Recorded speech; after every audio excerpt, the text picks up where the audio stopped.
Bonjour et bienvenue à Web TV Pro. Aujourd'hui, je vais vous parler d'un sujet qui est fondamental aujourd'hui, c'est l'IP. L'IP dans un environnement audiovisuel, ça implique de pouvoir transférer de l'audio, de la vidéo, des métadonnées et puis plein d'autres choses. Et donc on en a besoin en permanence. Donc c'est ça mon principal sujet aujourd'hui, l'IP, comment ça marche. Alors tout de suite, on rentre dans le vif du sujet avec qu'est-ce que c'est l'IP. L'IP, en fait, est devenu avec le protocole Internet, même avant, pour être précis. Mais globalement, il s'agit pour chaque objet connecté d'avoir une adresse IP. Objet connecté, ça peut être connecté par Wi-Fi, ça peut être connecté par une carte réseau Ethernet. Bref, chacun doit avoir son IP. Parce que c'est un adressage parfaitement unique et puis ça offre une énorme flexibilité. L'avantage de l'IP dans l'audiovisuel, c'est actuellement la convergence, c'est-à-dire la convergence entre les signaux audio, vidéo, les métadonnées, tout ça c'est sur le même réseau, donc un câble unique. Et puis, ça offre une grande évolutivité, pardon. Et puis, en fait, il suffit de brancher et globalement, ça fonctionne. C'est pas toujours vrai, mais globalement, on est quand même dans une telle situation. Et puis, l'IP moderne, avec les réseaux qui tournent à 1 giga, 10 gigas, voire plus, c'est performant et puis ça laisse passer facilement la qualité, ce que nous recherchons aussi bien en vidéo qu'en audio. La structure de l'adresse IP, on parle l'IPv4, il y a aussi l'IPv6, je ne vais pas rentrer dedans. L'IPv4, elle est composée de 32 bits, généralement représentés sous forme de 4 octets séparés par des points. Un exemple que tout le monde connaît aussi bien à la maison que sur des réseaux locaux, c'est le 192.168.1.1 qui est en fait l'adresse par excellence d'un routeur switch pour accéder à Internet. Par exemple, votre box, probablement, elle est sur le 192.168.1.1. Donc ça représente, c'est facile à manipuler et puis ça se divise en fait en deux parties, un identifiant du réseau, donc le 192.168, et puis un identifiant de l'autre, le 1.1 en l'occurrence. La définition, ça sont des plages d'IP qui sont regroupées en adresses consécutives, en l'occurrence de 1 à 255 dans notre cas. Et permettre d'organiser facilement un réseau parce que finalement on peut le segmenter. Dans un réseau local comme à la maison, il est rare d'avoir 255 connecteurs, mais ça peut arriver quand même. L'utilisation permet d'attribuer pour chaque appareil une adresse réseau et une adresse sous-réseau. Et globalement, ça permet donc pour les réseaux audiovisuels d'avoir une grande flexibilité. Les types d'IP, alors on a des types de plages IP qui sont publiques, c'est-à-dire qui sont connectés au réseau Internet. C'est des organismes officiels qui les attribuent. Je pense notamment à l'ARIN ou ARIM, je ne sais plus. Enfin, des deux, qui attribuent des plages d'adresse IP publiquement, mais bon, qui ont un sacré coup quand même. Il y a des adresses privées, donc 192.168, c'est une adresse privée, une plage d'adresse privée. Et puis, il y a des plages d'adresse spéciales qui sont réservées pour un usage spécifique ou des adresses du nucléage. Alors, les plages privées courantes, ce sont la classe A 10.0.0.0 à 10.255.255.205. La classe B, c'est du 172.16 jusqu'à 172.31. toujours de 0 à 255. Et puis la classe C, dans laquelle on se trouve... ça va couper. Oui, cette coupure, en fait, elle a lieu pour les personnes qui regardent la vidéo dans les réseaux sociaux. J'ai mis une coupure et vont retrouver, pendant la coupure, ils vont retrouver un lien dans les commentaires qui renvoie directement sur la vidéo sur YouTube. Donc les places privées IP courantes, c'est la classe A, la classe B, et puis la classe C où j'en étais, c'est celle que l'on connaît tous à peu près, c'est 192.168.0.0 jusqu'à 192.168.255.255. Les sous-réseaux et masques, c'est la définition d'un sous-réseau, c'est en fait une subdivision logique de l'adresse d'un réseau IP plus large. Comment dire, le masque de sous-réseau détermine dans quelle partie d'IP identifier le réseau et dans quelle partie s'identifie le hôte. Et puis le calcul se fait, est calculé en appliquant le masque de l'adresse IP par une opération AND bit à bit. On me demande que je n'ai pas l'explication, j'arrive toujours pas à le calculer. L'introduction au VLAN. Le VLAN, c'est un réseau logique, un réseau virtuel au sein d'un réseau physique. Ça permet de segmenter un réseau en fonction de son usage ou de ses emplacements, ou les deux en même temps. Ça offre une sécurité améliorée en fonction de l'usage. Et puis ça offre une grande flexibilité, notamment pour les réseaux audiovisuels dans la gestion de ces réseaux-là. L'avantage du VLAN, ça permet d'isoler le trafic audiovisuel de tout le reste, ou encore à l'intérieur, de réserver un VLAN pour l'audio, un VLAN pour la vidéo, et puis un pour le contrôle. Ça améliore les performances globalement. Ça permet aussi de mettre en place un QoS, c'est une qualité de service, dans lequel on va spécifier telle priorité pour la vidéo, telle priorité pour l'audio, etc. Et ça permet aussi une gestion simplifiée. Tiens, j'ai besoin d'une caméra là, hop, on la plug dans tel VLAN. Et voilà, quoi. La configuration des VLAN, elle se fait sur les switches. Chaque VLAN reçoit un identifiant unique et on lui attribue des ports. Et à partir de ces ports-là, on sait que si on le voit sur tel port, ça va être tel VLAN. Mais un port peut aussi contenir plusieurs VLAN. Et ensuite, on tag les VLAN en fonction des trames de transporter l'information uniquement aux VLAN auprès desquels il appartient. Et puis, il y a inter-VLAN routing qui permet de faire une communication entre VLAN, ce qui est parfois aussi indispensable. Mais à ce moment, il faut un routeur switch de niveau 3 est indispensable. L'introduction au switch, justement. Un switch est un équipement réseau qui relie plusieurs appareils sur un réseau local. Ça ressemble un petit peu au hub, physiquement un peu de choses près en est un, mais il a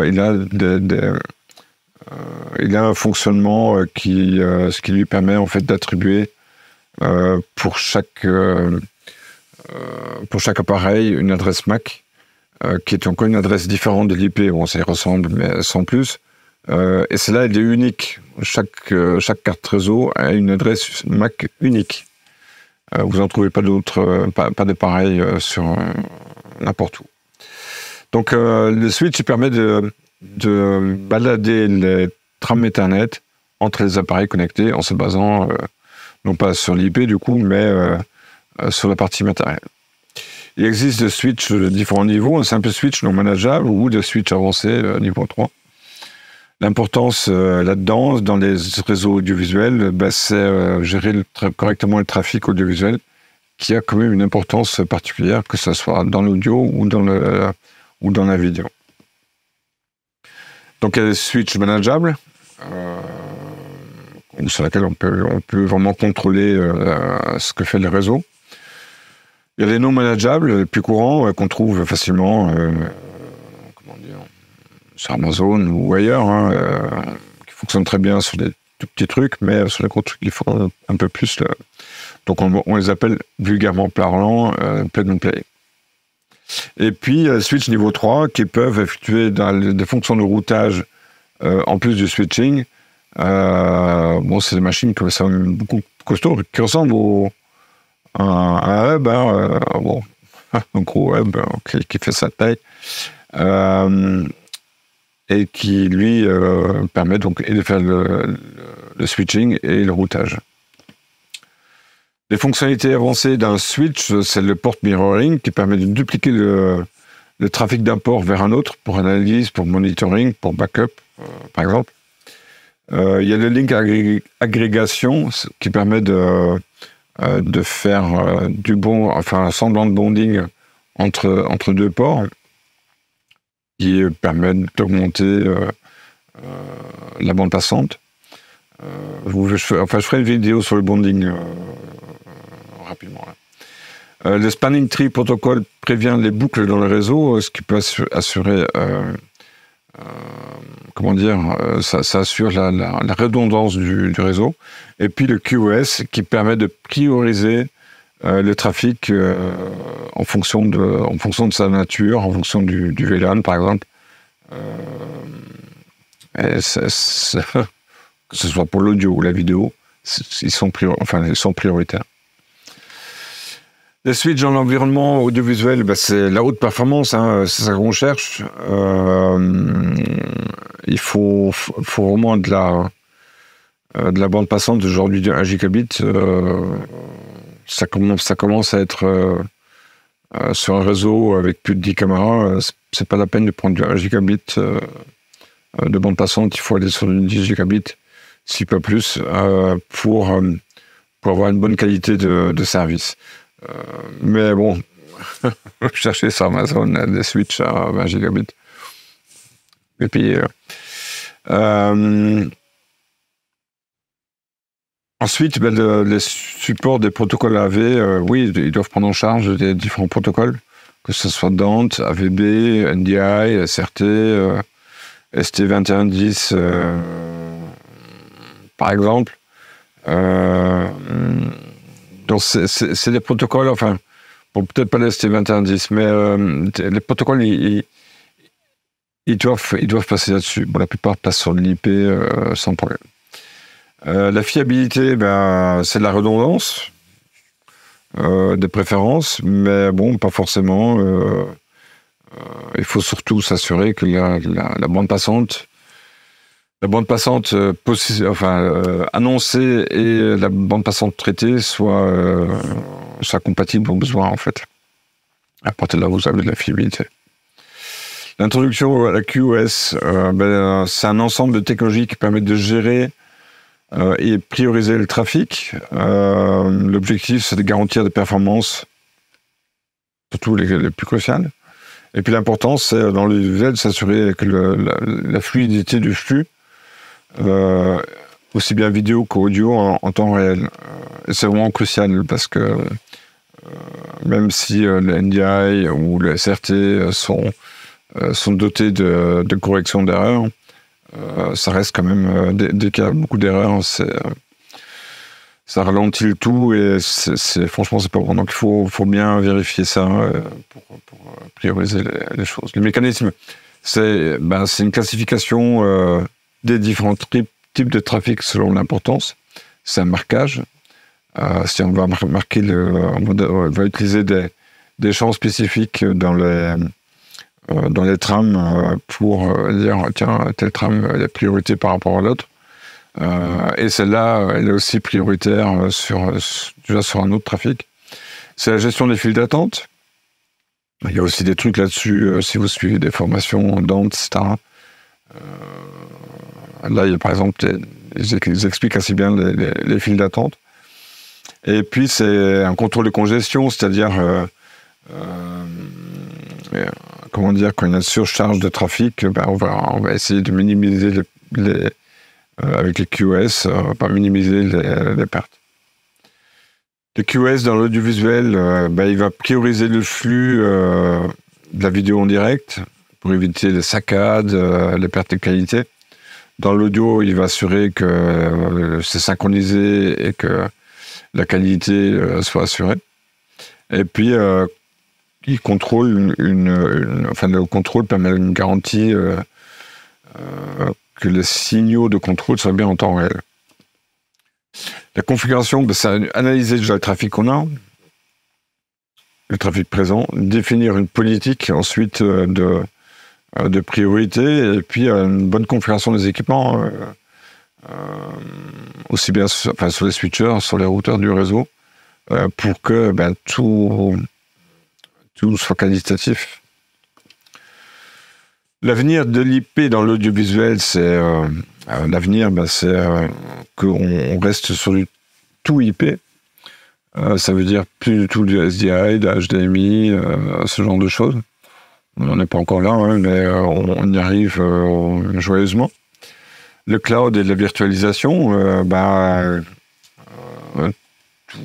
toutes les grosses productions sont en train d'amener, de partir vers le cloud qui offre des avantages quand même assez importants, notamment dans la partie production. Et puis, c'est encore l'IP, quoi. Et puis la 5G, elle s'installe doucement mais sûrement en France. On a eu, la 5G pendant les Jeux Olympiques. Elle a montré sa performance et sa pertinence. Bon, là, en l'occurrence, c'est la 5G privée, qui est un petit peu différente,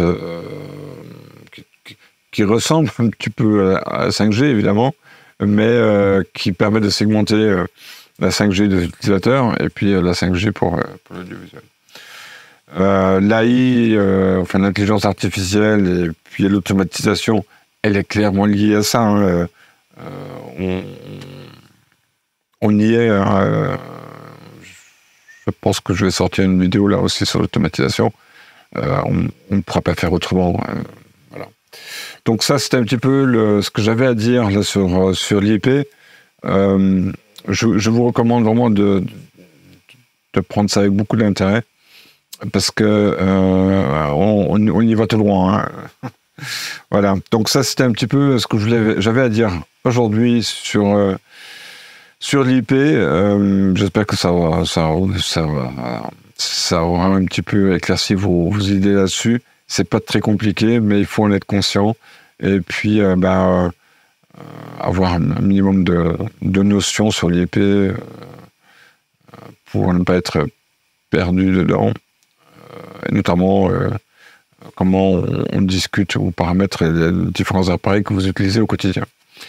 Voilà, je suis consultant en audiovisuel, formateur aussi, et puis vous trouvez sur mon blog weinborg.fr d'innombrables articles, aussi bien sur l'IP, sur l'audiovisuel et l'IP, mais surtout sur l'audiovisuel, qui est quand même un sujet qui m'intéresse particulièrement et sur lequel j'accompagne entreprises et collectivités. Voilà, et si vous scannez le QR code, vous arrivez aussi sur ce site au cas où. À très vite.